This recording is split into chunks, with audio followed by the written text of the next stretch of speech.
Let's all go to the lobby. Let's all go to the lobby. Let's all go to the lobby to get ourselves a treat. Let's all go to the lobby. Let's all go to the lobby. Hello and welcome to Movies vs. Capitalism, an anti-capitalist movie podcast. I'm Rivka, and there's no Frank today for our opening. He injured his back, and it's pretty serious, so he's taking a few weeks to heal. And I know he would fully agree with me when I say that the American healthcare system is a fucking nightmare, and so on top of dealing with the pain that he has to deal with, you know, there's the fear of medical bills, bureaucracy, what your insurance will or will not cover. It's awful. So Frank, I'm thinking of you.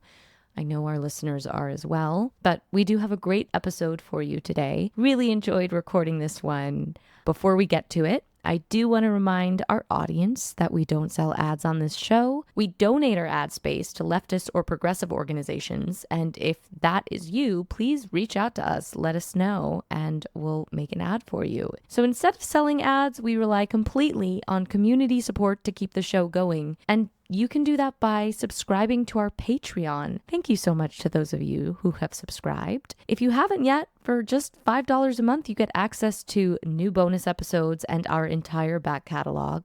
Our Patreon link is in the episode description in your podcast player, or you can find it at mvcpod.com. Also, make sure to rate, review, and subscribe to this podcast on your podcast player so you don't miss new episodes. Okay, we're going to take a quick break, but we'll be right back with our guest, Daniel Bessner, and our conversation about Gremlins 2, the new batch. Sometimes the problems of the world feel overwhelming, like there's nothing we can do. That's why we want to tell you about Ember Cooperative, a group dedicated to breaking down the challenges we face into meaningful actions we can do in our daily lives.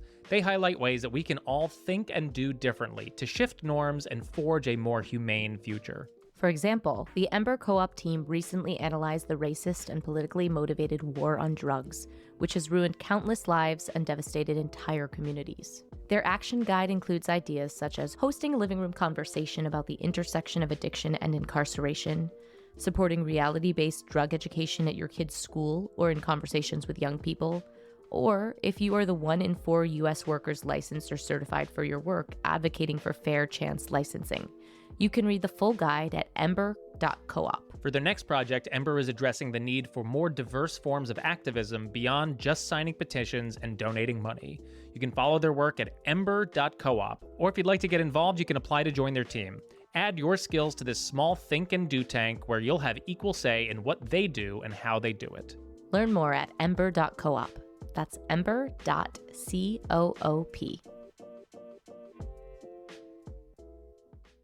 Today on the podcast, we are joined by Danny Bessner. Danny is a historian and a co-host of the podcast American Prestige. Danny, welcome to Movies vs. Capitalism. Thank you very much for having me. Very excited for you to be here. For any of our listeners who have never listened to your podcast, American Prestige, I'm a big fan. I've been a listener for a little over a year now. Oh, thank you. Oh, absolutely. Thank you for all of the work you're doing on there. I would describe it as, and correct me if you think I'm wrong, but it's about U.S. foreign policy from a left perspective, specifically like an anti-imperialist U.S. left perspective. Does that sound about right? That sounds about right. That is fair. We try to have a little bit of fun with it, but broadly speaking, that is correct. Yeah, the cover art gets across the vibe of the podcast.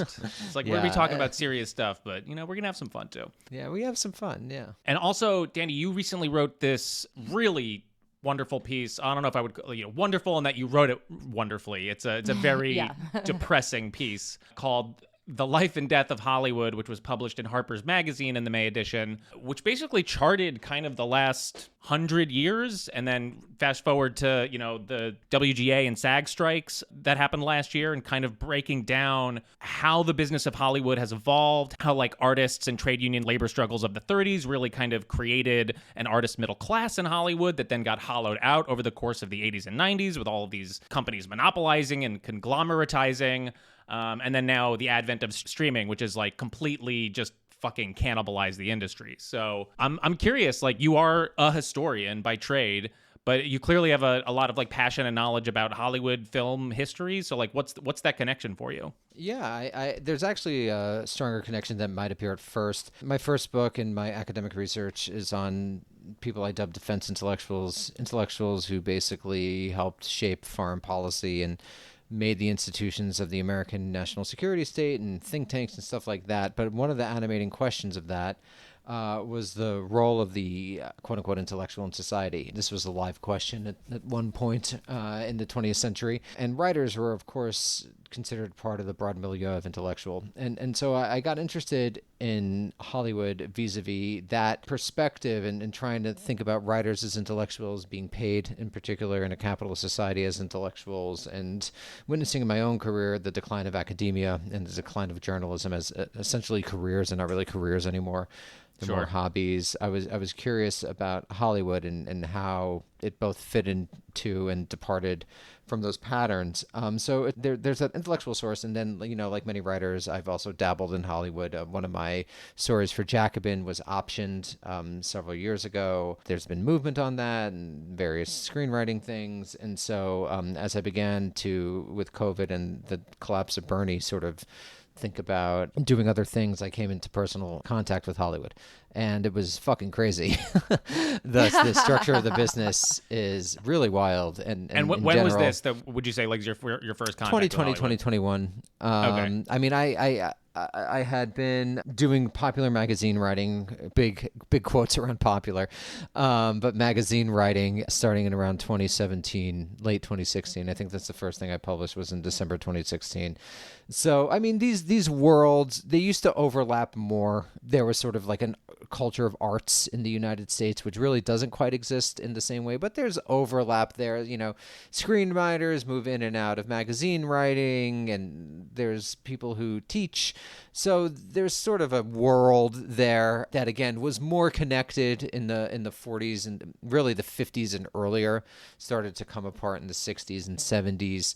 But there was also sort of personal contact there. And so both of those just made me want to learn about the business more and apply my historical knowledge to something that people would be more likely to read. Yeah, I also love the article, and I think one of the strongest parts is that you really get the contradictions that allow for, like you're saying, the art that we as viewers come to love, and like what we coin as the prestige art. But it's just like, really well written fucking stories that maybe you're not thinking about as just the viewers. Like, what is the circumstance that is allowing artists and writers to make this kind of work, and how throughout history that comes about, and how we're not at that place right now. So if you care about really good stories, you should care about what's going on, in addition to caring about workers' rights. But I thought it was like, yeah, it's really in depth, but really well written. We'll link to it because I know our audience will be really interested in that. But on a more personal note, because one may not say that the movie that we are discussing today is necessarily prestige. I don't know.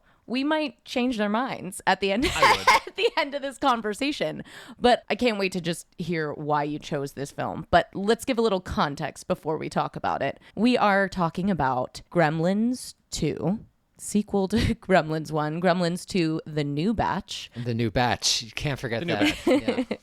The New Batch. Don't worry. I know. I saw concern on your face that I may leave out the full title name. The New Batch. Directed by Joe Dante. Written by Charles S. Haas. Starring Zach Galligan, Phoebe Cates, John Glover, Robert Prosky, and Howie Mandel. This movie was made for approximately $50 million.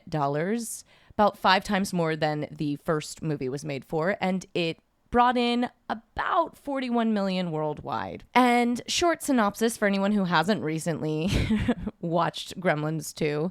In this sequel to Gremlins, Billy Peltzer and his fiancée, Kate Berenger, have relocated to New York City, where Billy works for the high-tech Clamp Enterprises. Their lives take a chaotic turn when Gizmo, the lovable Mogwai from the first film, falls into the clutches of a mad scientist and inadvertently multiplies into a new batch of mischievous gremlins. These new gremlins wreak havoc in the high-rise office building, leading to a wild and comedic battle to contain the creatures and save the city from their destructive antics. And a little bit of historical context for when this film was released on June 15th, 1990. So what is happening? George H.W. Bush is the president of the United States. During this year, responding to Iraq's invasion of Kuwait, the U.S. and 39 other countries launched military operations in the Persian Gulf known as Operation Desert Shield and Operation Desert Storm. Time Warner Cable was launched. Entertainment Weekly first hit the newsstands, and the Hubble telescope went into space. Also in 1990, both Seinfeld and The Simpsons premiered on television.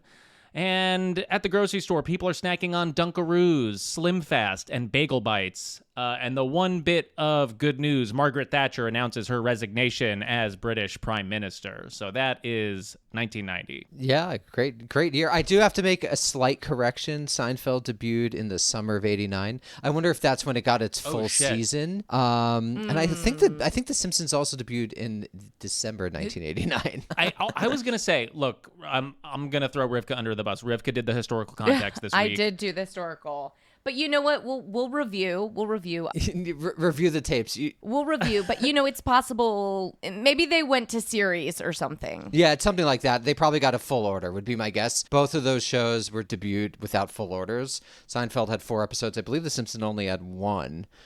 So that would be my guess, is that it went to series. Seinfeld Chronicles first. So maybe... Right, and they had to change the name because there was another show that had Chronicles in the name, and they just and it came back as Seinfeld. My guess is that it was picked up to series, or the season was I just greenlighted. did that because I wanted to prove to our audience that we in fact had a real historian on as a guest. So yeah, these were actually this was a test for you. Yeah, that Danny. was a test. No, that was good. I like being tested on podcasts. And you passed. Just barely. You wanted to see if I would say something or not. Yeah, no. So now that we've given all of those facts surrounding this film, why Gremlins 2 for this podcast? Sure. So it's one of the films that I first remember seeing. I must have seen it when it came out on video. I guess it does usually have it took 6 months. So late 1990, early 1991, I saw it. And I always remembered the sort of brainy gremlin. And it's just like an image that was indelibly burned into my brain. And I remember really, really liking the movie. I thought it was really funny. And then there was also the Key and Peele sketch about it a few years ago that came out, and I returned to it, and it was still pretty funny. There's interesting things to talk about now, especially vis-a Trump, like the Trump character is a good guy, or the film has parts of it that there are elements of it that are in tension, and we could talk about that. But yeah, no, just the major reason that I chose it is because childhood nostalgia, basically. Oh, wow. Yeah, All I mean, right. There's not also not many people are asking me to watch Gremlins 2, or it's not an option, so I figured I'd do that as opposed to do There Will Be Blood. There's Sure. A little bit of lighter fare. Yeah. This is actually, full disclosure, this is technically the second time we're covering Gremlins 2 on this podcast, but the first one was one of our test pilot episodes that never aired. Oh, Never made Who it did there. Our friend who was a comedy writer in LA, Mike Benner. Shout out Mike Benner. Benner. And I told him that you chose this movie, and he was like, "Fuck yeah, Danny knows exactly what he's talking about." It is a really good movie. It's so fucking breezy. Oh my god, compared to the bloated shit that's made today, it just breezes by. It's so impressive how they're able to do such full character development in such a so quickly. And it's also really interesting. I don't think someone nothing violent happens until 40 minutes in ish. And it's no way would that be allowed today in a movie. It'd be 20 minutes until you're into the premise of the movie. It's just, it was interesting to just see from a movie making perspective. Oh yeah, or there'd be a giant opening set piece that would set the tone. That would just be all crashes and explosions and violence. Especially for a movie that is sort of mocking all of that, and it's still so restrained, even though it's gonna go there, and it's all the whole bread and butter is mocking all of that kind of shit, and it's still restrained, and it still manages, like you said, to give you all of these wonderful characters while satirizing them, and the whole sequel bit. Yeah, it's just the people. There's a high level of craft involved. Just these are people who clearly have made a ton of movies and know how to make movies efficiently. I wonder what that money was spent on. My guess would be the literal Gremlins. I was watching something about the first Gremlins. Oh no, there was a Alan Siegel, I believe, from The Ringer, did a really good oral history on the first Gremlins that I really recommend that everyone check out. It was really good. And they were just like getting these fucking puppets to move was like so difficult. And I imagine that a lot of that money went into the tons of gremlins that are in these scenes. They were talking about in the first movie, at one point in the first movie, the gremlins take over a bar and they're like, the scene was impossible. There's like 1 million gremlins moving. And then just thinking in that context of the next one, there are points when there are dozens, if not over 100 of these gremlins on screen for a single shot.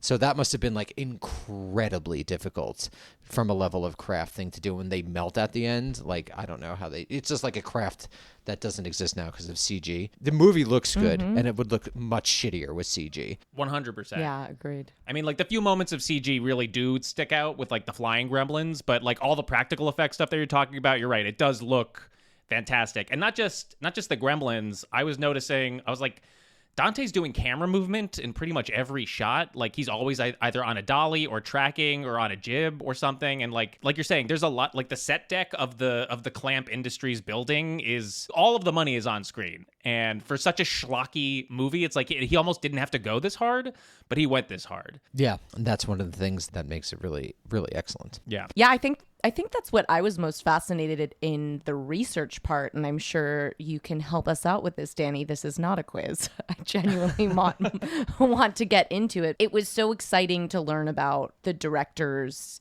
reasoning behind doing this movie, that apparently they'd been after him to do this sequel forever since the first one came out. Well, the first Gremlins was like a crazy sleeper hit. Yeah. Yeah, backed by Spielberg, one of the first films that I think his Amblin did. Oh, okay. So it's also really interesting to look at like Spielberg not only as director, but Spielberg as someone who like is managing other people's careers in a sense. And it does seem like Hollywood directors do less of that, which is interesting. It does seem like Gen X directors have done less mentoring in general than one might imagine, than the sort of like the what do they call them, like obviously New Hollywood, like the brats or something, I forget what they called them, but a lot of those guys like built other careers. Or you think of someone like Mel Brooks noticing David Lynch, that does seem to be like, as Hollywood has become more corporatized, that sort of mentor-mentee or Lord Squire relationship has attenuated. But sorry, I just wanted to bring that up because Spielberg is really actually crucial. And according to that oral history, Gizmo wasn't going to be in the movie in the first one after the first 20 minutes. And Spielberg was like, no, this little guy is in the entire thing. And it becomes like a merchandising bonanza. Yeah. Like it must have been insane to be Steven Spielberg between like 1975 and 1985. Like see The Matrix and everything you touch except 1941 turns to basically gold. Must have been wild to be that guy. Including Gremlins. Including Gremlins. Wacky movie. I think that's something that people don't realize or even know about Spielberg, that like, yes, he's an unbelievable director. He's also a fucking shark of a businessman. Like you read stories like yeah. Like I remember reading, what's the book about the 70s New Hollywood? Easy Riders, Raging Bulls, and like reading the stories about him like cutting his deals for Jaws and everything. I'm like, damn, I didn't know that this guy's like going in with like these studio executives and being like, I'm about to fuck you, and then I'm also going to go actually direct the movie and be incredible at that. And that was also because the studios were in a terrible condition. I mean, like, sure. That was only made possible because they basically lost 20-ish years of business. Really, it's sort of the first generation of studio owners like didn't really know how to respond to a post-Paramount Decrees world.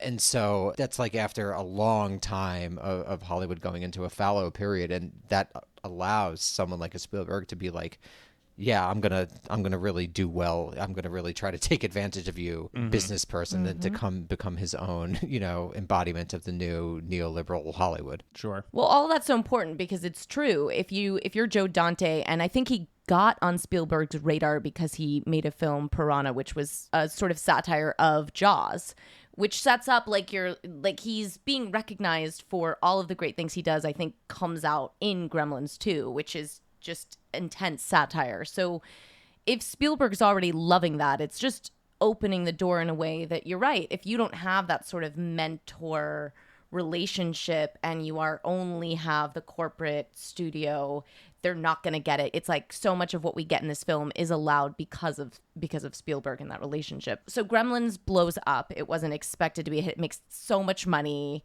The studio's like, what the fuck, Spielberg said she like this happened, this popped off. Every kid has a Gizmo doll. Right. And this is also the beginning of that era, right? That really only takes off. It starts with Jaws and it explodes with Star Wars. But this is the moment when it like goes to not Star Wars, to other types of films, that the merchandise becomes such a crucial element of a film's worth, which is actually good for talent. This is the capitalism part. Like, this is the good side of the dialectic. When like the forces of capitalism are unleashed by deregulation, you're getting paid quite a bit of money, and people are paid to develop things that aren't made, and blah blah blah. So this is like the happy part of the dialectic of capitalism before it gets shitty, which is where it is today. And I know a Furby is not a gizmo, but it's just, it is. Yeah, it's totally. like it's influencing I'd nenever seen Gremlins, but it was like it influenced the world that we grew up in, whether you watch the movie or not. I mean, Baby Yoda is basically, 21st century Yeah. Gizmo. Yeah, definitely. Yeah, totally. And so Joe Dante's putting off, like, I don't want to do a sequel. I don't want to do a fucking sequel. Spielberg, my mentor, never did fucking Jaws 2. Eventually, at some point, kind of realizes I'm not actually Spielberg. Like, no one's treating me like Spielberg. I don't have that cachet. So I'm gonna fucking do it. But if I'm gonna do it, I'm gonna make sure that I get to do whatever the fuck I want to do. And I get, like you're saying, but like I think one of the reasons he really didn't want to do it, on top of just not believing that in the sequel concept and that this movie deserved a sequel, that like the story was told, there's no reason to do a sequel, was additionally what you were talking about, Danny, like what a pain in the ass it was to make, that it was just like a nightmare process. Like, I don't want to do that again. So I think was like, fine, I'll fucking do it, but give me a much bigger budget. Like I said earlier, it was about 5 times what something like that what they originally got. And I promise you Gremlins, but like I get to do whatever version of Gremlins I want. And I think that, they signed off because they believe, they're like, yes, we'll get more Gremlins. And I'm sure the Spielberg factor had something to do with it as well. I'm sure there was let him do whatever he wants kind of exciting auteur thing. And so what we get is this fantastic satire of the concept of a sequel in itself. It's my favorite kind of art when you're like, the writer and director are clearly writing against what they've been tasked to do. So a lot of people kind of point to it as the birth of this sort of self-conscious cinema movement that we see a lot of in films now, but it was like the beginning of it. And if you haven't seen Gremlins 2, you'll watch it and be like, oh, that makes a lot of sense. I see the echoes of that in movies that follow. But I thought that alone is worthy of conversation for this podcast, because he's having this like anti-capitalist fight and battle for himself against the concept of sequels in the screenplay of this movie. Yeah, and I think the movie that he did right before it was The Burbs, which like did okay, but like didn't really do that well, and was supposed to do a lot better, especially given the like how big Tom Hanks was at the time. And it's also actually very similar in tone. It's like a satire of suburbia,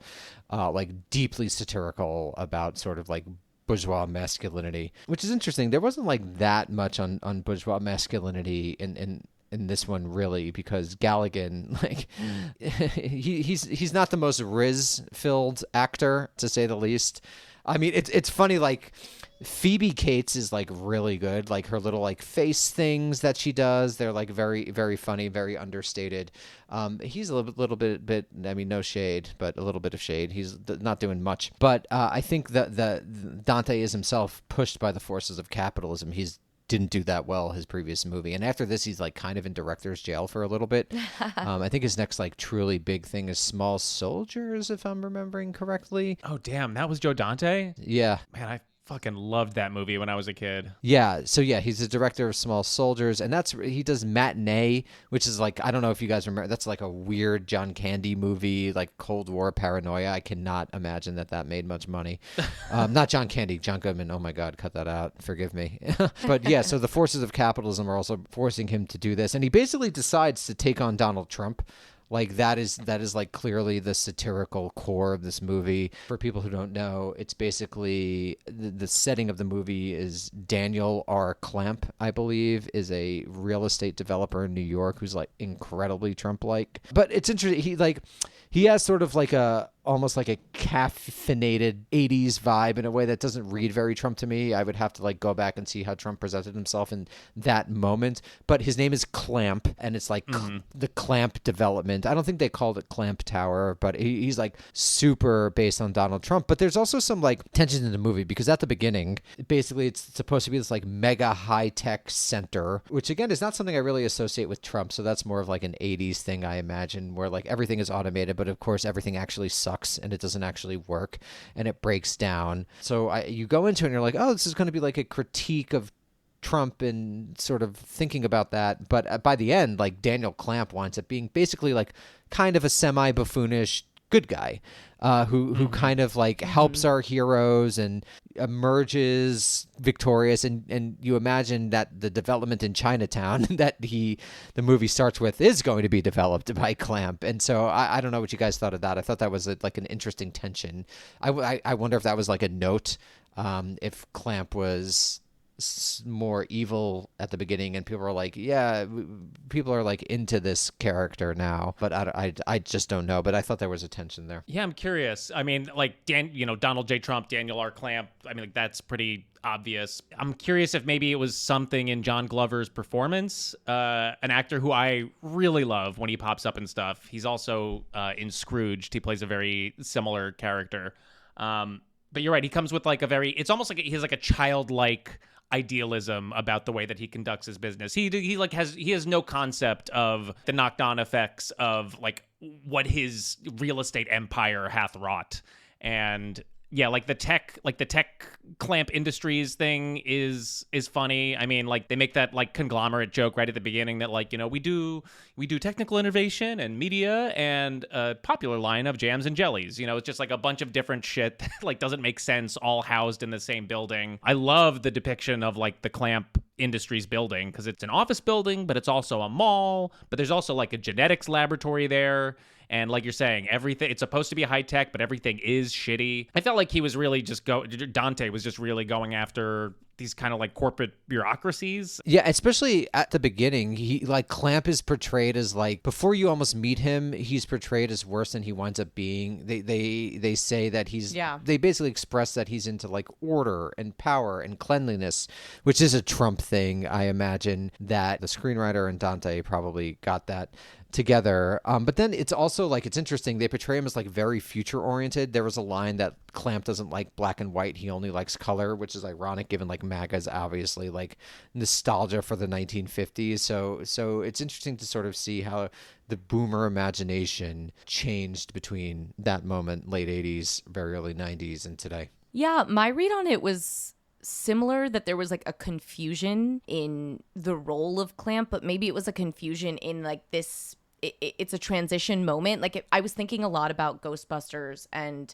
how in Ghostbusters you want the enemy to really be industry and corporate power, but it ends up being like the EPA and scientists. Yeah. And similarly here, we blame the mad scientist is actually really like the one that we're like, well, that's the problem. He's obsessed with science and like the only one who dies in the film, right? The only person killed by a gremlin, right? Christopher Lee, ironically enough. Dr. Catheter? Yeah, Dr. Catheter. Yeah. But he's the only one who gets killed by a gremlin, right? I think. Yeah. I think you're right. Yeah, because I think and especially, it's a kid's movie, not a kid's movie, but if you're a kid, you're like, that's kind of the bad guy, because you're right, Clamp has a turnaround. And so I was just thinking about that it never really escaped that 80s Reagan era thing, but it's sort of like trying to move out of it. And my read on the Gremlins in this was like, if they're trying to break this capitalist structure with their chaos, but no plan, it's maybe this is just me having my own sort of experience working through anarchist ideas and like my desire for chaos but need for organization, and what does that mean? It's like they're just like the chaotic anarchist trying to tear it all down, but without any plan or real intention. It's like actually capitalism in the form of Clamp comes out on top and stronger because Clamp can adapt. And there was so much adapting that character does in a really capitalist genius way that's right. The neoliberalism comes out of the ashes and he gets to be like the good guy and still, oh, you know what? We'll put trees in the park, and you know what? I'll take your idea. Like, come with me, son. And it's kind of happy capitalism at the end, but there's a darker knowing where we're headed past the 90s. Like, they're onto something that I don't think they're for all their self-conscious filmmaking, they're not aware of that element. But that was my read on it. Yeah, and also it's the worker who sets things off. The sort of the idiot janitor who tries to fix the That's right. the water fountain. Yeah, and like it's just like him not caring about his job essentially starts the whole thing, because he doesn't just get Gizmo wet, he gets him like mega wet, and so you get like more evolved Gremlins than one was able to get in the earlier scene. Now that we're talking about Clamp, I'm realizing that maybe, like, I think this, for me at least, the satire is more effective, that he is sort of this like happy-go-lucky kind of like pie-in-the-sky capitalist, because if he was playing it as like, I'm evil, everything's a business opportunity, then I feel like the audience would get wise to it quickly and it'd be like, oh yeah, well, that's what that character does. But when you're seeing this guy who's like really approaching every situation with like this childlike wonder, but it's all oriented on how do I maximize profit in this situation, you start to like recognize that pattern like as a little bit more, like it sticks out, like, you know, near the end where he's like, oh, maybe we can use all this stuff for landfills. Who's this little guy? We gotta merchandise him. And you're like, Jesus, dude, just like stop having business ideas for like a second. Like, it's so aggressive. Yeah, and he also, like, at some point, it's funny, Zach Galligan stops moving and then the lights go off and it's like, oh, energy saving, what a cheapskate. I'm like, oh, that's like a good thing. You should be, you know, not wasting energy. So it's just like a moment where the politics don't quite line up with where they've arrived at today. And it's between sort of 60s stuff and the politics of the 2020s. And there's really almost no left-wing ideas there. Yeah, but I do feel, you can feel, I like that you use the word tension, because you feel them trying to grasp for something and not knowing what the solutions would be or where they're headed, which I think is probably accurate for like a lot of the 90s people trying to figure out what is left in this new arena. Like, what are our politics going to be? And it is confused. I think that's a great example. Precisely. There's also the part where, you know, like a lot of this felt very Brazil also in how the office was set up, but where they fire the guy for taking his smoke break. Like, clearly it's not a good environment for workers. But then that idea kind of gets confused and disintegrates, and they're not really sure where it's headed. I mean, it has all of the burn it all down elements, but it doesn't have anything that it's going to construct in its place. Like, it doesn't offer any. It's not like Billy's like trying to organize. I wish Gizmo was because Gizmo has some fighting power, and I love that like Gizmo gets the Rambo moment, but like I think there's a missed opportunity there for Gizmo to really be master organizer. Like, well, the organizer is the brainy gremlin. Yeah. He was the one who was trying to organize the gremlins into like a fighting force, essentially. Yeah. And you know, very much in this movie, order is restored at the end. Like, the chaos of the gremlins are defeated and order is restored. But the brain gremlin had a vision beyond the Clamp building. It's just so funny. Like, they just have him sing New York, New York for no reason in like a gigantic gremlin party. It's just, and there that's was such a good point, yeah. because he does have a good, like, as soon as he drinks the brain drink or something in this mad scientist laboratory, he gets brain powers, and it's so exciting. And then starts to talk. And it's interesting to your point where we started about intellectualism and what it means to have idea. Like, suddenly he's speaking and articulating the reasons for the gremlins. He uses the language of identity politics to organize the gremlins. He refers to them as an ethnic group. That's right. Yeah. Oh my God. Oh my God, the gremlins that's right. are a unique ethnic group. And then he says something else, which is like their persuasion. So he uses the language of gay rights as well. He's like, how could you critique the gremlin persuasion? You know, we're a distinct ethnic group and we should have access to rights, which I thought was also kind of a, And he's quite persuasive. He's not incorrect. Yeah. He's like, we just Not want incorrect. civilization. I was like, yeah, I would also love for the gremlins to have civilization if you guys just like behaved a little bit more. Yeah, Cut to they're very the party. chaotic. The gremlins would not be good in a Leninist vanguard. They would be difficult to organize, to say the least. Yeah. I mean, that's why it felt it was an anarchy and a party as well. Yeah, and it's interesting because they're like pure anarchy. There's no ideology except the ideology of ethnic particularism as portrayed by the brainy gremlin. Well, and I guess if we were really to go back to the script, I think there's even more there. I mean, I remember him talking about like we do want, we want culture, we want sort of the things that you have. We're just like, give us a chance. Yeah, but no, you just get killed. So I don't know what specifically that message was, because they didn't really give the Gremlins a chance. And the Gremlins are mostly just semi-violent mischief makers. Again, the only person they killed was like the guy the film identifies as evil. So yeah, why didn't they give Gremlins a chance? It's a good question. Okay, and I love that they the poking fun at like the original rules set in Gremlins. And because I've never seen the first one, I'm curious, why is Gizmo not crazy? Because he's a Mogwai. So like the Gremlins only emerge when Mogwais, when you break the rules. So that's basically it. Wow. Yeah. So what? It's like Interesting. Gizmo is like he's like the proto Mogwai. He's the original Mogwai, like the prime Mogwai, and like every time he gets copied, then the Mogwai become more and more chaotic and violent. There was Spike in the first one, right? Spike was like the evil Mogwai. When he gets wet, an evil Mogwai is formed, and then the Mogwai lays cocoons. Or if that evil Mogwai gets wet, then they give birth to Gremlins, I think, or the Gremlins. No, if they eat after midnight, they go into cocoons. Yeah. And there was a lot of references actually to the first. There's a very famous scene in the first one where Phoebe Cates talks about why she hates Christmas, and that her dad like dressed up as Santa Claus and starved in the chimney, I believe the story was. Wow. And like apparently, according to Alan Siegel's oral history, they like really, really, really wanted Dante to cut that out, but like Dante went to the mat for it. Apparently he was crying in a meeting, and eventually like Spielberg's like, you have to let him keep it in. So it's a very funny, famous scene because she like delivers it so well. And they made fun of that in this one where she's like,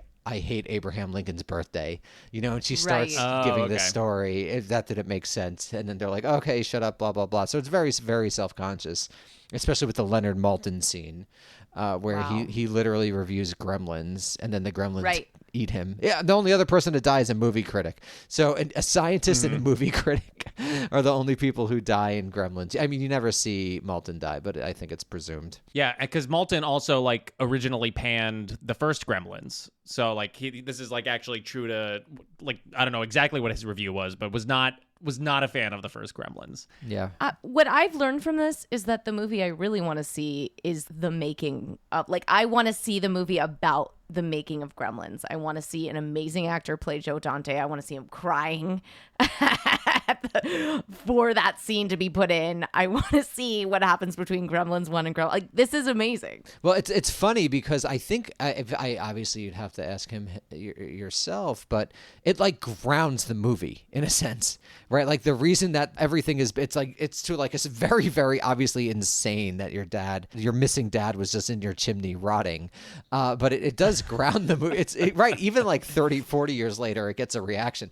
I'm obsessed with that. Yeah, it's like it's a funny scene because she's also a good actress, but I could see the dramatic purpose of it. It like kind of grounds the entire thing in an original trauma beyond just like random gremlins going ham. So it is interesting that he was able to keep that in. So Gizmo was like, is this some kind of Freudian thing? Like, well, I would say it's Oriental, right? Like they refer to it's Orientalism, I think, right? Like Right. so consciously. It's really interesting. His name is Wang, right? Mr. Wang at the beginning of the movie is like dressed as like basically stereotypically and racistly Asian as Chinese specifically as humanly possible. But he talks in like kind of an American accent. So I thought that was very interesting. Whereas it's also a transitional moment like in Orientalism and Orientalist portrayals, whereas that character in any previous decade would have had like a very stereotypical accent. He sounds like a native-born American. And also, this is the era of the Japanese coming to the United States. Back to the Future Back to the Future 2 is released around the same time, right? 89, I believe. Yeah. And so there's very, famously when Flea is in the movie, it's 89. It's actually, I think, the exact same time as Gremlins, 148. Gremlins 148 or 149, I think. You're talking run times right now? Yeah, run times. Wow. So in Back to the Future 2, when they go to the future, the Japanese had totally dominated the American market and they fire Marty. It's interesting that in this one, they're still an Orientalist framework, but it's now Chinese, which China, just in the American imagination in the late 1980s, was kind of just this like mythical East, which they couldn't use Japan for, even in the first Gremlins in '84. And obviously, again, very big change from today, where in Hollywood, China occupies a unique position because on one hand, people are still want that access to that film market, even though there's less and less ability to do that because China has developed its own film market and they want fewer films. And Trump, to my understanding, didn't re-sign a 2017 agreement that would have allowed that to be easier. So on one hand, there's like still people want China, to praise China, but then also there's obviously this like xenophobia that I'm sure, we're recording this on Thursday, June 27th, will be evident in the debate tonight. I'm sure there's going to be anti-Chinese rhetoric. So, but back then, China's just like the mythical, like Marco Polo, like Marco Polo could have contacted Wang. So I also thought that was interesting. Totally. Yeah, it's very much plays, like you said, in the tropes of like the mystic Asian man who has these magical items. It's very similar to like the magical black person trope that we see in films during this time. But glad that they don't linger on it too long in this movie. Yeah. I mean, and, I did think the critique of like what Clamp Corporation is specifically doing to Chinatown and how they literally are like, he's going to die. And, could argue that maybe they help kill him and then demolish the building was effective, especially if you're, as a kid, tied to that shop as like a good place. Absolutely. Okay, we're done with Gizmo, except just to ask, did this make Howie Mandel's career? Was this his... Okay. No, Howie Mandel was like, he was a well-known stand-up comedian commodity at this time. He had done Little Monsters, which is my favorite Howie Mandel performance. Oh my God, Little Monsters. Love that movie. Another wonderful thing that Dante and Haas do in this film is they really skewer the shit out of corporate media and like just how artistic expression just gets completely watered down and cudgeled to death within the confines of the corporate media apparatus. Oh, also, Clamp Industries, the building, has a full film and television studio within it as well. This must be like the biggest fucking skyscraper in Manhattan or something. But we get like little glimpses of all of these like what we're to read as just like terrible, just like shitty shows, like what is it, Microwaving with Marge. Even Fred's horror movie review show that he's doing like looks ridiculous, and we're getting the sense that all of the film and television entertainment that Clamp Industries is producing is all like dog shit. Which I really appreciated, and very, very much felt like Dante and Haas saying like, you, the studios, are making us make this sequel about this bullshit that we don't want to make it about. So we're going to make this movie about how when you people make us make this shit, it turns out like shit because you're doing it for money. We want to be doing things for artistic expression. And the rubber does not meet the road here. And I felt like that was really encapsulated. I think my favorite line in the movie when Billy's having dinner with Marla and she's trying to come on to him because she wants to move up the ladder, and she says, when art and business join forces, anything can happen. And I just thought that was very funny. It's also, just to speak about Marla for a second, it's also funny that they give her such a thick New York accent and suggests it's a type of working class origin.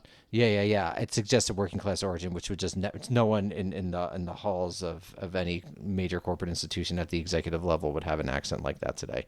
So it's also kind of before the professionalization totally of the business class. There was still like a room for a working class striver to make it in these corporate spaces, which is just, that's a character you don't see anymore because that's basically cut off because you essentially have to go to an elite college or enough of an elite college to make it in a space like that any longer. So it's just a big difference from this period. Yeah. No more starting in the mailroom, working your way up. Yeah, absolutely not. Well, and the Marla trope's interesting because it's clear that it's like, it's not even, they could have made the choice that she was covering up actually having some really great ideas and brains, but she has to put this on to like climb the ladder. She's just has not, like, it's clear that they make her have nothing going on. He's like, you go do this, Marla, smoke.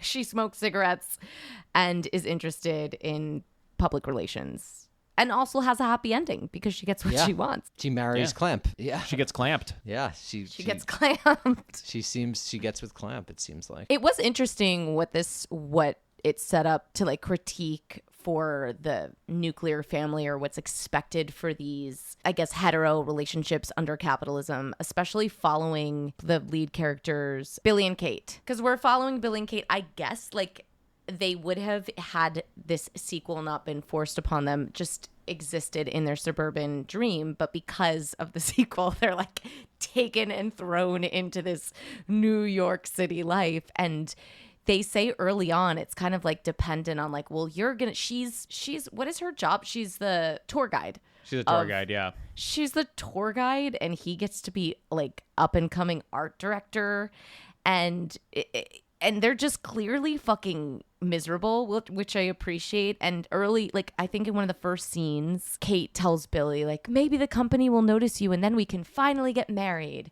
All the relationships are based on, if the company notices you, then we can get married. And then maybe, like, it's just they're so clearly in service and tied to corporation and their corporate life. And I liked that. And then at the end, they seem kind of, she like puts up with him kind of cheating on her, and they're just miserable. And I liked that. And you're not even really rooting for them to be together by the end. You're no, like, they're barely characters in a sense. Like, yeah. like they have like and it's also funny, they had like a huge New York apartment that would cost like, oh my, $5,000 to rent that place, and they were renting it solo. But yeah, there's not like the characters are, I guess they're you don't need them to be more complex though, in a sense. Like, they're good guys, they're trying to stop the gremlins. But I think what it says about like when you're living a life where like you can't get married, which is the case for a lot of people under capitalism, it's like either you're getting married because of the situation or you're not getting, like, so much of our social lives and our relationships are defined by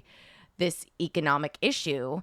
And so, like, they're clearly, like, they not much of characters, but, like, I imagine so much of their life is what we see. It's like he has to be at this job all the time. Her life is all about making sure he gets this raise and giving tours at this horrible place. So it's honest in some ways. Yeah, and it was interesting. I remember he just like said yes to his boss's like dinner thing when he had plans with his fiance. Yes, and he just like luckily he ran into her in the employee changing room, because how else would he have contacted her? I remember. Yeah, it was interesting, and it is also interesting that they really did have a lot of character development and character stuff at the beginning of the movie. That it really does take a while for the Gremlin plot, for basically act one to conclude, and the Gremlin plot to be set into motion. And another thing that I thought, which is just also seemed like a little bit different than movies would be made today, it's just, if you think of the lab has 4 characters that are distinct. You have the twins, you have the curly haired guy, and you have Christopher Lee. I could just like imagine that no way would there be that many characters in a lab setting. There'd be 2. That's a great point. It'd be Christopher Lee and an assistant, and you wouldn't have sort of these like weird twins, which also just gives the movie like an eerie feel. Like that whole, this is why it's great. Like, Dante's so good. That whole section, whenever you return to the lab, it feels like science fiction-y and weird. You know, they're like doing weird things there, and obviously that becomes the major side of the uniqueness of the movies, that the gremlins get like there's like the hot gremlin, the hot lady gremlin, the bat gremlin that doesn't really do anything, you know. And it's there's some, like, he gives the bat gremlin that you could fly outside thing, and you're like, oh, this is going to come back later, and it doesn't, so that he could like be in the light, unlike gremlins. So yeah, there's like interesting things that like trails that are never followed. Well, it's a movie. I mean, like, once we get through the first act, the rest of, like, I feel like act 2 and 3 just become a film of bits. Like, we're just going from like one bit to another bit to another bit. And it really feels like they tried to jam this movie with just like the most absurd, like visually confusing bits and like character moments that, like, and some of them are complete non sequiturs that have nothing to do with the story of the film. Like when they're leaving the police station and there's a paddy wagon filled with mimes that are getting out of the back, and it's like that is completely unreal. Like they don't interact with the mimes. It's literally just set dressing, but it feels like, at least to me, it felt like, and like the Canadian restaurant, just like these really specific visual joke flourishes that kind of like, I don't know if it's like things that they were tickled with personally, or if they were just like, let's just throw as much absurd shit in this thing as possible, really just like give them their money's worth, and kind of rub it in their faces that like they made us make this movie. So like, yeah, we're going to put a paddy wagon filled with mimes into this thing. I'm going to put a gremlin turning into vegetables in this thing. I'm going to have a horny, hot gremlin. You're going to get every fucking gremlin under the sun because you guys asked for this. And I actually read in my research that Spielberg, before they released the final cut, on one of the edits, Spielberg was like, guys, there are too many Gremlins. Like, I know we said we wanted Gremlins, but like, we have to cut some of these. There are Gremlins that were cut from this movie that we didn't actually see. Cutting room floor Gremlins? Oh my God. Do you know what they were? They should have done a I Spielberg Gremlin. That would have been with like the hat. Was he wearing the hat yet? I don't know. That was how he's portrayed on Animaniacs. But that would have been really funny if they did like a Spielberg Gremlin or a Spielberg yelling at Dante Gremlin or something along those lines. That's essentially like, the Key and Peele sketch that you referenced, Danny. Right.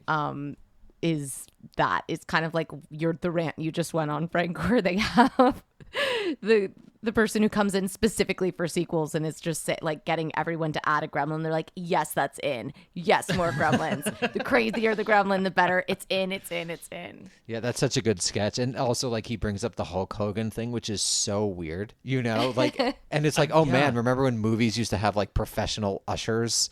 That's also something that obviously doesn't exist any longer. But like they just basically pause the movie during a boring part where like he's explaining what happened by having the Gremlins take the movie, and then Hulk Hogan threatens them, and then they stop. They stop being Gremlins. But that was also a fun, bizarre part. Yeah, again, it felt like another one of those. Just like fucking throw Hulk Hogan in there. Like we'll find a place for him. That's like the sketch. You mean American hero Hulk Hogan, American legend? He's in the movie. Is really, really funny. And apparently they cut a different version for the VHS release where it looked like your VCR was getting broken. So they like really, the devil's in the details in this movie. Well, I read that they wanted to he pitched having like 2D Gremlins that would go to the theaters so that when the thing was breaking down, when the movie projector was breaking down, people would turn around and then there would be actual Gremlins in the theater, and they turned that down. But like, let's go. Wow. I hope someone's done that on some kind of like. Well, his next movie, it's funny. Screening. It's funny that you bring that up because his next movie, Matinee, is all about like the gimmicks that they were actually using in the early I haven't seen this movie literally. It must be 34 years. Something like that, 33 years. But anyway, that movie is about how like what happened in the early 50s after the Paramount decrees, they turned to like stupid gimmicks to try to bring people into movies, because movies have been in a decline since the late 40s, early 1950s. Americans used to see like 2 movies a week, then it went down, blah, blah, blah.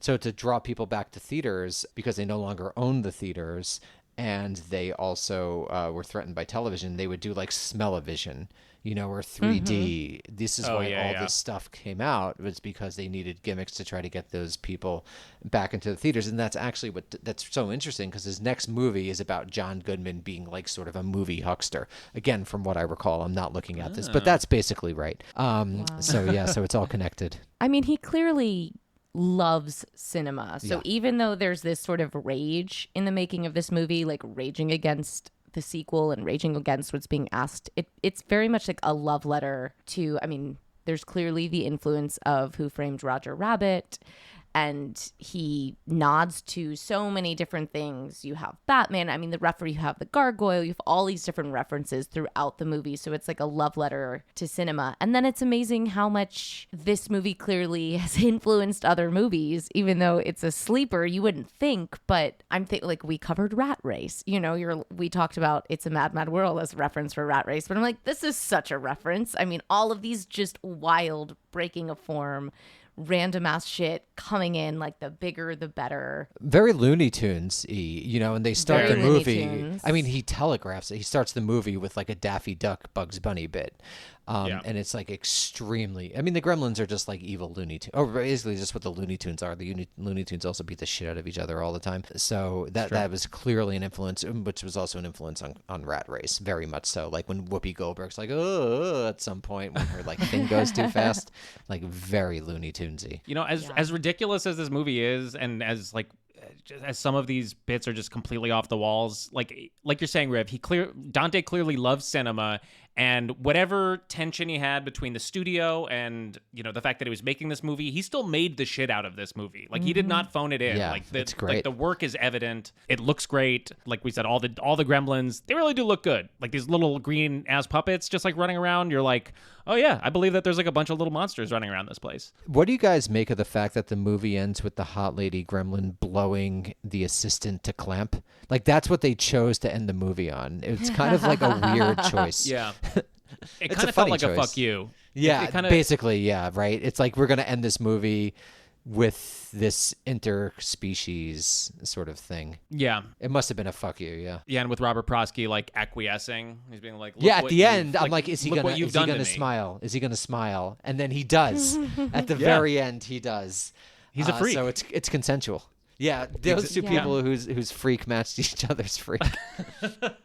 Yeah, and I guess that's interesting if we're thinking about it, like the politics of it, because he's representing the middleman who never really gets out, and the neoliberal forces that sort of allow this Clamp character to come out on top and adapt and find a new way of being the hero.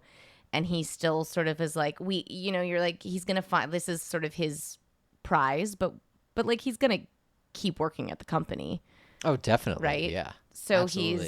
it's dark. I mean, that was also the very much the Who Framed Roger Rabbit. That was my favorite character in that movie. I think when we covered that movie, remember the crazy tune who is like, I love you, and like runs after him. I mean, she's identical. The to this female, Gremlin. who he thinks is Jessica Rabbit, but ends up being just like, like, not as hot, and therefore not as good. So I was just so happy she made a reprise as a Gremlin. That was very satisfying. But like, how would they have a relationship? Because she can't go outside. So, but he can't either. Like, that's why it's so that's perfect. true. Maybe they're perfect. Yeah, that's a good point. Like, he doesn't leave. I think his line there was like, "Oh, I can take half a day off." Like, right. So he doesn't leave the office. Yeah. He doesn't leave the office. She can't go outside. It's great. He's gonna get her on the good company health insurance. It's a match made in heaven. Right. That's so funny. All right, so Danny, this is the point in the episode where we give awards to this movie. We have 3 of them, kind of like the Oscars, but we put our own little twist on it. Our first award is Best Politics. Goes to the character with the best politics in the movie. I would say, is it to me? We can each nominate someone. We'll nominate. Okay, the brainy Gremlin, obviously. He was the only organizer in the movie and trying to represent an oppressed class. Yeah, I think that's it. That's I mean, you could maybe throw in Billy and Kate, although they don't really like have politics other than like we want to succeed, but they do. I mean, they do love Gizmo, and they try their darndest to save him. Although Billy really fucks up when he goes to dinner with Marla, because like he should know, like, I have to get this thing home. Like, the number one priority in the world for the human race is for me to get this guy home as fast as possible. And he's like, I guess I'll have to go to dinner first. So maybe, slams his hand in the, he's a little careless. I'm not a fan. Well, do you guys think the lady Gremlin was waiting for consent? Because then she would also have good politics at the end. That's true. Although it's unclear. Is she like this is I was literally thinking this. I'm like, is she going to like sexually assault him? Are they going to end the movie on that? It was like a very strange. Yeah, it's just something that would never be made today, right? It wasn't read as that back then, right? No. I was like, and this is like kisses. Yeah. He already had kisses. So I'm like, is this sexual whether those were assault? consensual? I don't know. I think it was vague. It was left. Yeah, it was left uncertain. I mean, I think it's definitely brainy Gremlin. Yeah. I'm trying to think. I mean, there really is a void, a political void here, which is part of maybe the point. Yeah, I think you're right. I think I'll give it to Brady Gremlin. I can't think of anyone else. I mean, I guess I don't know if this is good politics or just the person who got screwed the most in the movie, but early on, the shopkeeper Wang, right? Oh yeah. Yeah, they kind of dispatched with him. We're not sure quickly. of Wang's politics, but I'm sure it has something to do with like probably trying to hold on to Chinatown at least Wang defies, like he's not selling. Right. So like that gives him some. Yeah, he's good too. I still think the brainy Gremlin wins, but that's pretty good. Like he stood up. But I think they should capitalism. be put up against each other in proper capitalist competition. For sure, as it should be. As it should be. I'll vote for Brainy Gremlin. So he gets Brainy Gremlin, best politics. Wow. Wow, Mr. Wang loses again. All right, so our next award, this goes to the character with the worst politics in the movie. This is the worst politics award. A little more of a crowded field for this one. Absolutely. I feel like it's, Daniel Clamp, just for the amount of power and influence he wields in New York City, has probably exacted the most harm on the city and its people. So he doesn't really articulate anything other than like business ideas. And then Marla, obviously like a rapacious capitalist, doing whatever she could to, not respecting the bounds of fiancé and doing whatever she could to climb the corporate ladder. Her, definitely. Yeah. And I'm sure they would both be quite pleased. Oh, to be nominated. Definitely. And then what's his name? The Clamps number 2, the security guy. He seems to really get off on just like abusing corporate power and like just like demolishing either, like we're saying, like the one scene where he fires the guy for having a smoke break, or the scene Forster? where Forster, yeah. Or when he comes in and gets rid of Billy's potted plants. He seems to really get off on like crushing self-expression.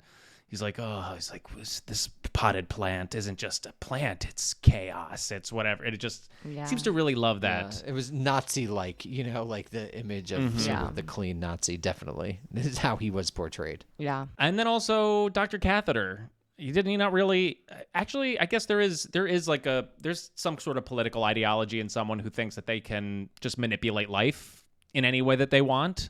Totally. Also, my God, what terrible scientific method. This guy just left fucking Erlenmeyer flasks open all over this laboratory. Like they didn't even have bottle stops on them. Like these gremlins could easily access all of this DNA material. And they did. And they did to rousing effect. So yeah, some combo of those 4. I don't know who's the worst of those. It's gotta be Clamp. Yeah, he has the most freedom to not be that way, I guess. So Clamp. Sure. All right. Yeah. Clamp. Gotta be Clamp. Okay, and our last award is Best Supporting Character / Spinoff. This goes to your favorite supporting character and maybe another story you would want to see them in. Rom-com between the lady gremlin and the middle manager. That would be funny. Oh, yeah. That's a good idea. Yeah. I'll pitch that. That's in the Gremlins verse, the Gremlins extended universe, the GEU. Hey, that's IP. That's hot That's IP. That's a good IP. That's good IP. There was a Gremlins cartoon, I believe, actually, like a Saturday morning cartoon made with sounds Gizmo. That feels when I was very young.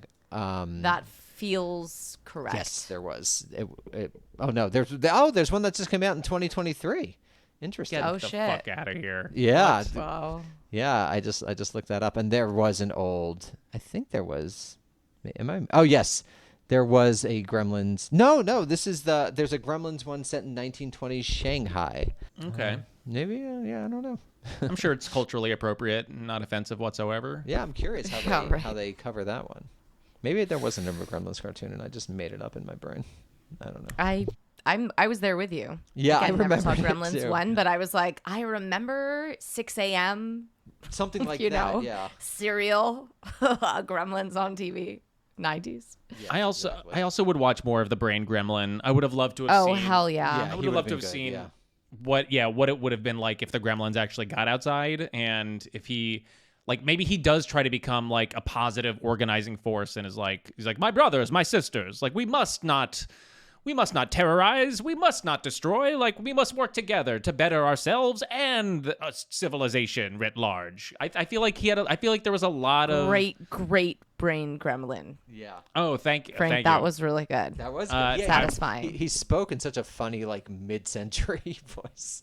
Tony Randall was the actor, yeah. Tony Randall, the man who first brought Felix Unger to screen in The Odd Couple. I was like, is he doing like, he's like half Australian? Yeah, and he's like fussy, it was like he did bring a little bit of, that makes a lot of sense. He did bring a little bit of Felix into it. The Brady Gremlin was a little like fussy. Yeah, I'm with you. I mean, I put mine out there already. I want the movie that's the making of. That would be a cool movie. And I'm like dead serious. I don't know who I would cast as. So it'd be like the disaster artist for the Gremlins. Yeah, but a little bit, yeah. I mean, I love that movie, but more like, but I think there's more here. I think there's more like weight here to what it's says about. Yeah. I mean, because Spielberg's gonna be in the movie. Like someone's playing Spielberg, someone's playing Joe Dante. Yeah, it's I wonder if they ever pitched the Gremlins. They must. Oh, actually, this one was kind of bad, but I wonder if they made one today. I feel like it could be good. Definitely, like a Gremlins. Someone's playing Howie Mandel. I'm a firm believer that anything can be good if it's just executed well. Like. Totally. No matter how stupid the IP is, it's like if you've got a good take and you're going to do it well, it could be great. A great way to encapsulate, I think, this whole movie. Kind of like the message. Yeah. All right, Danny, those were our awards, and that's the end of this conversation. Thank you so much for picking this movie. I know our buddy Mike Benner will be stoked to listen to that. You were a much better guest than he was. I'm just gonna say it. No, that was like two. Everybody whatever. brings their own light. Yeah, it's Everyone brings their own. Not everyone brings the history, though. light in life. That's true. Light in life. The last thing we like to do with our guests before we take off is ask if there's anything that you do in your life where you get the chance to practice your values, whether they be anti-capitalist, anti-imperialist, whatever. And this could be anything from like a group or organization you work with to just like a daily practice that you do. So is there anything you want to share with us? I guess besides watching Gremlins too, I think it's important to not work on weekends. Hell a lot yeah. of people do work on weekends, and it's important not to. So I think that's how I would answer that bad boy. That's a good one. Yeah. Take your breaks when you get them. Yeah, definitely. You're leaving the building, so if that gremlin asks you to stay, you're like, I'm out. I am It's a gone. weekend. So for our audience, make sure to check out American Prestige. Danny's podcast will link to that, and we'll also link to your piece in Harper's Magazine if you want to learn more about Hollywood labor and how it has lived and died. Danny, thank you again. This was a lot of fun. Thanks for having me. I really do appreciate it. Thank you all so much for listening. Make sure to follow us on Instagram and TikTok. And if you want to support the show and get access to our Patreon episodes, the link is in the episode description in your podcast player or at mvcpod.com. Thanks, everyone. Bye.